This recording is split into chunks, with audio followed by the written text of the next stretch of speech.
Step into Value Zone. Value Zone. Hypermart. Patancheru. Welcome to Suman TV. AP PCC అధ్యక్షురాలు ఎవరో కుండ బద్దలు కొట్టి చెప్పేశారు తెలంగాణ సీఎం రేవంత్ రెడ్డి.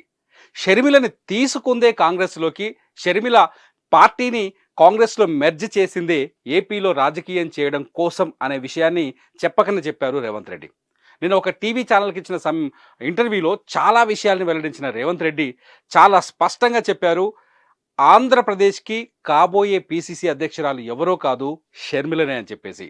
ఎప్పుడైతే షర్మిల కాంగ్రెస్ పార్టీలో చేరిందో, ఎప్పుడైతే షర్మిల కాంగ్రెస్ పార్టీలో చేరి తను కాంగ్రెస్ పార్టీ గురించి మాట్లాడిందో, తన తండ్రి అడుగుజాడల్లో నడుస్తానని చెప్పిందో, అప్పుడే చాలామంది డిసైడ్ అయ్యారు షర్మిల కాంగ్రెస్ ఆంధ్రప్రదేశ్కి కాబోయే పిసిసి అధ్యక్షురాలని చెప్పేసి. కాకపోతే కాంగ్రెస్ పార్టీలో చేరిన తర్వాత ఇప్పటి వరకు షర్మిల గురించి కాంగ్రెస్ పార్టీ నుంచి ఎటువంటి అధికారిక ప్రకటన రాలేదు, ఆమెకు ఎటువంటి పదవిని కూడా ఇప్పటి వరకు ప్రకటించలేదు. కానీ ఈ విషయాన్ని చాలా స్పష్టంగా కుండ బద్దలు కొట్టినట్టు క్లియర్ చేసేశారు Telangana CM Revanth Reddy.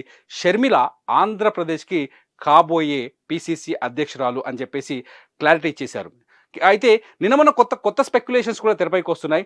షర్మిలకి AP PCC పదవితో పాటు కర్ణాటక నుంచి రాజ్యసభ కూడా ఇవ్వబోతున్నారని చెప్పేసి. ఆంధ్రప్రదేశ్లో పార్టీని బలోపేతం చేయడంతో పాటు ఈ ఎన్నికల్లో యాక్టివ్గా ఉండే ఆలోచనతో కాంగ్రెస్ పార్టీ అడుగులు వేస్తున్నట్టుగా తెలుస్తోంది. రాహుల్ గాంధీ ఈ నిర్ణయం తీసుకున్నట్టుగా తెలుస్తోంది. అయితే రేవంత్ రెడ్డికి ఈ విషయాలన్నీ చాలా స్పష్టంగా తెలుసుంటాయి. ఎందుకంటే తెలంగాణ ముఖ్యమంత్రి, అంతేకాకుండా గడిచిన తెలంగాణ ఎన్నికల్లో షర్మిల తెలంగాణలో పోటీ చేయకుండా కాంగ్రెస్ పార్టీకి మద్దతు ఇచ్చారు. కాంగ్రెస్ పార్టీతో కలిసి ఉన్నారు, ఆమె కాంగ్రెస్ పార్టీతో కలిసి ఉన్నారు, కాంగ్రెస్ పార్టీకి మద్దతు ఇచ్చారు షర్మిల.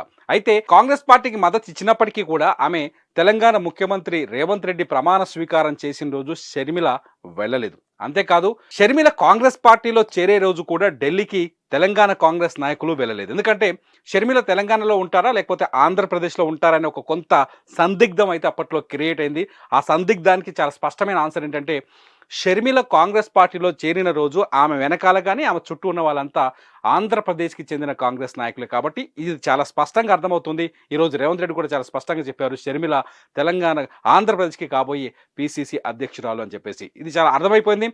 షర్మిల ఆంధ్రప్రదేశ్ పిసిసి అధ్యక్షురాలు అయితే అక్కడ రాజకీయాలు ఎలా ఉంటాయో అనేక ఊహాగానాలు తెరపైకి వస్తున్నాయి. షర్మిల ఆంధ్రప్రదేశ్ పిసిసి కాంగ్రెస్లో చేరిన రోజే తెలుగుదేశం పార్టీ సంబరాలు కూడా చేసుకున్న పరిస్థితులు ఉన్నాయి. ఇవన్నీ చూడబోతుంటే చాలా స్పష్టంగా అర్థమవుతుంది షర్మిల జగన్తో ఫైట్ చేయబోతుందని చెప్పేసి. At the same time Revanth Reddy ఇంకొక విషయాన్ని కూడా చాలా స్పష్టంగా చెప్పారు.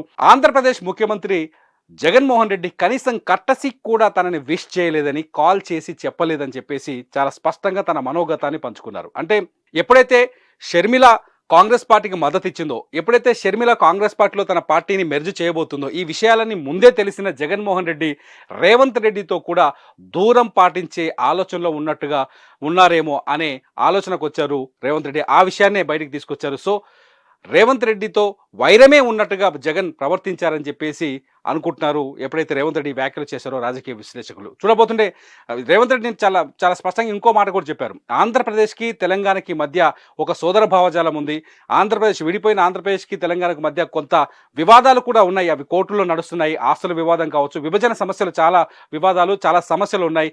దీనికి రెండు రాష్ట్రాలు ఒకరికొకరు తోడ్పాటు చేసుకోవాల్సిన అవసరం ఉంది. ఈ నేపథ్యంలో ఇరు రాష్ట్రాల ముఖ్యమంత్రులు సఖ్యతతో ఉండాల్సిన అవసరం ఉంది. కానీ జగన్మోహన్ రెడ్డి కనీసం రేవంత్ రెడ్డికి విష్ కూడా చేయలేదు, రేవంత్ రెడ్డిని కనీసం శుభాకాంక్షలు కూడా తెలియజేయలేదు. అదే జగన్మోహన్ రెడ్డి తనకు మెంటర్గా భావించే కేసీఆర్ దగ్గరకు వచ్చారు. కాలుకు గాయమైన తర్వాత ఆయన ప్రస్తుతం ఇంట్లో రెస్ట్ తీసుకుంటున్నారు.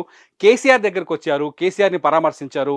కేసీఆర్తో రహస్య మంతనాలు కూడా జరిపినట్టుగా కొంత వార్తలు బయటకు వచ్చాయి. కానీ తెలంగాణ వరకు వచ్చిన జగన్మోహన్ రెడ్డి కనీసం రేవంత్ రెడ్డిని బేసిక్గా కూడా విష్ చేయలేకపోయారు. ఇదంతా చూడబోతుంటే షర్మిల వల్లనే జగన్మోహన్ రెడ్డి రేవంత్ రెడ్డిని విష్ చేయలేదా అనే క్వశ్చన్ కూడా ఇప్పుడు తెరపైకి వస్తుంది. చూద్దాం ఆంధ్రప్రదేశ్, ఎందుకంటే రేవంత్ రెడ్డి మాత్రం ఒక మాట చాలా స్పష్టంగా చెప్తున్నారు, నాకు కర్ణాటక ఎంతో, తమిళనాడు ఎంతో, లేకపోతే మధ్యప్రదేశ్ ఎంతో, రేపు పొద్దున ఆంధ్రప్రదేశ్ కూడా అలాగే ఉంటుంది. మిగతా రాష్ట్రాలతో ఎలా ప్రవర్తిస్తామో ఆంధ్రప్రదేశ్తో కూడా అలాగే ప్రవర్తిస్తాను, చాలా సఖ్యతగా ఉంటాము, లేకపోతే కలుపుగోలుగా వెళ్తానని చెప్పేసి చాలా స్పష్టంగా చెప్తున్నారు రేవంత్ రెడ్డి. ఇప్పటికైనా జగన్మోహన్ రెడ్డి రేవంత్ రెడ్డిని విష్ చేస్తారా లేదా, ఫార్మాలిటీ కోసమైనా విష్ చేస్తారా లేదా అన్నది ఆసక్తికరంగా మారుతోంది.